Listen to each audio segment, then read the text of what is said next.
வடக்கு கிழக்கு நவம்பர் மாதம் 26ஆம் திகதி மற்றும் 27ஆம் திகதி கொண்டாடப்பட்டு வந்த நினைவேந்தல்களை சமூக வலைதளங்களில் பரப்பியோரையும் நினைவேந்தல்களை கொண்டாடியவர்களையும் உடன் கைது செய்யுமாறு முன்னாள் நாடாளுமன்ற உறுப்பினர் சரத் வீரசேகர மற்றும் உதயன் கம்பம்பில்ல ஆகியோர் தெரிவித்துள்ளனர். ஊடகங்களுக்கு கருத்து தெரிவிக்கும் போதே அவர்கள் மேலும் இதனை தெரிவித்துள்ளனர். மரணித்து போன பயங்கரவாதிகளுக்கு மீண்டும் புத்துணர்ச்சி கொடுக்கின்றது அனுர அரசு என்றும் அவர்கள் குறிப்பிட்டிருக்கின்றனர். மரணித்து போன பயங்கரவாதிகளுக்கு அனுர அரசு மீண்டும் புத்துயிர் கொடுக்க கூடாது என்றும் அவர் வலியுறுத்தியுள்ளார். நாடாளுமன்ற தேர்தலில் வடக்கு கிழக்கு எங்கும் தேசிய மக்கள் சக்தியின் வெற்றியை அடுத்து இவ்வாறு மக்களுக்கு அரசு தமிழ் மக்களினுடைய நினைவேந்தல்களை கொண்டாடுவதற்கோ பயங்கரவாத அமைப்பினுடைய தலைவரினுடைய பிறந்த நாளை கொண்டாடுவதற்கோ அனுமதி வழங்கக்கூடாது என்றும் அவர் மேலும் தெரிவித்திருக்கின்றார். மரணித்து போன பயங்கரவாதிகளை நினைவேந்த அனுமதி அளிப்பதா அரசினுடைய தமிழ் மக்களுக்கான நன்றி கடன் என்றும் கேள்வி எழுப்பியிருக்கின்றார்கள். தெற்கில் உள்ள மக்கள்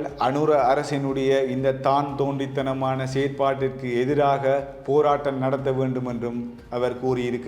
இவ்வாறு வடக்கு கிழக்கு என்றும் நவம்பர் மாதம் நினைவேந்தல்கள் கொண்டாடப்பட்டு வந்தது. அதுவும் கொட்டும் மழையிலும் இந்த சீரற்ற காலநிலையிலும் மக்கள் எவ்வளவு கஷ்டப்பட்டாலும் எவ்வளவு துன்பப்பட்டாலும் அந்த நினைவேந்தலுக்கான செயற்பாட்டினை செய்து வந்தார்கள் என்பது ஊடகத்தின் வாயிலாகவும் சமூக வலைதளங்கள் வாயிலாகவும் அனைவரும் கண்ட விடயமாக அமைகின்றது. தமிழ் மக்கள் மத்தியில் நினைவேந்தலை கொண்டாடுவதற்கு எந்த ஒரு தடையும் விதிக்கப்படவில்லை என்றும் ஏற்கனவே கருத்துகள் வந்தன. அதனைத் தொடர்ந்து தடை செய்யப்பட்ட அமைப்பினுடைய புகைப்படங்களை வைத்து நினைவேந்துவதோ அவர்களுடைய சின்னங்களை பயன்படுத்துவதோ அது தடை செய்யப்பட்ட ஒரு விடயமாக இருக்கின்றது. சட்டத்திற்கு ஏற்றவாறு நினைவேந்தல்களை நடத்த வேண்டும் என்றும் ஏற்கனவே சட்டத்துக்கு புறம்பான செயற்பாடுகள் செய்தால் அது உடனடியாக போலீசாரால் அவர்கள் கைது செய்யப்படுவார்கள் என்ற கருத்தும் ஏற்கனவே சமூக வலைதளங்களிலும் ஊடகங்களிலும் வந்த கருத்தாக அமைகின்றது. அதற்கு ஏற்ப மக்கள் நினைவேந்தலை கொண்டாடினார்கள் என்றும் ஒரு பதிவு இருக்கின்றது. அதனை தாண்டி சில இடங்களில் அவர்களுடைய சின்னங்களை பொறிக்கப்பட்டு அவர்களே சமூக வலைதளங்களில் பதிவு செய்யப்பட்டு அவர்கள் இப்பொழுது கைது செய்யப்படுவதும் ஊடகங்கள் வாயிலாக அறியக்கூடிய ஒரு விடயமாக அமைகின்றது. இவ்வாறு நாட்டில் சட்டம் ஒன்று இருக்கும், ஆனால் அந்த சட்டத்துக்கு ஏற்றவாறு அனைவரும் செயற்பட வேண்டியது நாட்டில் வகிக்கின்ற ஒவ்வொரு குடிமகனுக்கும் உகந்த விடயமாகத்தான் அமையும். அதனையும் தாண்டி நாட்டில் சட்டம் என்பது அனைவருக்கும் சமனான விடயம்.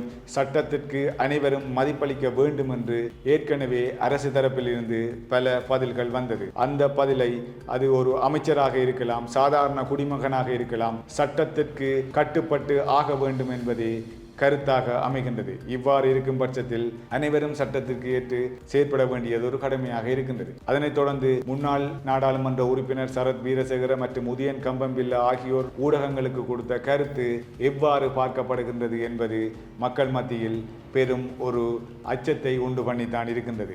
ஏனென்று சொன்னால் இவ்வாறு அரசு தரப்பிலிருந்து சட்டத்திற்கு ஏற்றவாறு ஒரு செயற்பாடை செய்ய அனுமதி அளித்தால் இவர்கள் இவ்வாறான செயற்பாட்டை கூறி மக்களுக்கு இன்னும் கஷ்டத்தை வகுக்கின்றார்கள், இன்னும் ஒரு வலியை கொடுக்கின்றார்கள் என்றுதான் மக்கள் மத்தியில் ஒரு பேசுபொருளாக அமைகின்றது. இது எவ்வாறு இருக்கும் என்பது சற்று பொறுத்திருந்து தான் பார்க்க வேண்டும். மற்றும் ஒரு தகவலின் ஊடாக சந்திக்கும் வரை வணக்கம்.